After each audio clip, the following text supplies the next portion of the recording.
Welcome back. We've got a piece of breaking news that's coming through. It's a CNN News 18 exclusive. It's a story concerning an Indian Sikh woman who's gone missing in Pakistan during a religious visit that she had paid to that country. In fact, she had since married a Pakistani man in Lahore, as per the preliminary information that's been shared with the Indian authorities. Top intelligence sources say that this is part of a recurring pattern of pilgrim recruitment that's been made by the ISI.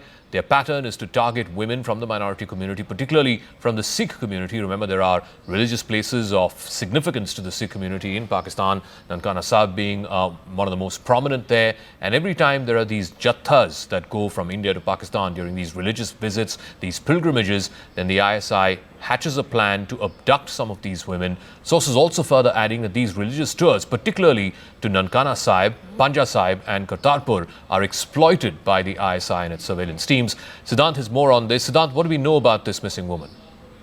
Well, that's right, Zaka. Yesterday, in fact, we accessed the Nikah-nama of Sarabjit Kaur and, in fact, her passport. So now we're getting to know that she was a part of the Jetha which entered Pakistan. And in fact, later she was reportedly missing. Then the authorities got to know that she got converted to Islam. She got married to a Pakistani man. And she was still missing. She has not returned to India. Now, top intel sources are telling this to Manoj Gupta that this pattern is regular and this is nothing but a pilgrim recruitment. ISI is targeting women pilgrims from minority communities during religious visits. They conduct marriage and conversion both and use them as a tool for permanent relocation and information.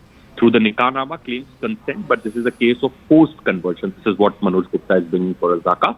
These religious tours to Pakistan, especially to Nankana Sahib, Panja Sahib, Kartarpur, are exploited by Pakistan. These tours offer Pakistani handlers access to Indian visitors in controlled environments like guest houses, shrines and transit camps. These surveillance teams of ISI and radical preachers and local intermediaries work in coordination. They later do conversions also. This is a soft power penetration model allowing Pakistan to create assets. Now, we did manage to speak to SGPC Zaka. In fact, they have distanced themselves from this entire incident. They say that we regret this incident, perhaps, but we only collect the visas, passports, and submit it to the government. We don't recommend or endorse any passport particularly. So they have no role to play. It was done after the due diligence being done by the government of India, Intel, and after that only she was allowed. So it is completely government's prerogative, Indian government's prerogative, Pakistani government's prerogative. Gurudwara Prabandhan Committee has no role to play. So they have distanced themselves from this particular incident. And in fact, they also have to say, we regret this has happened. This should not have happened. And we all need to be very careful in future. All right. The case of a missing Indian woman in Pakistan. We'll leave it at that. Thank you very much, Siddhant, for joining us with details of that story. In case you want to catch up on any of the stories that are making the headlines this Saturday, go to our website, news18.com.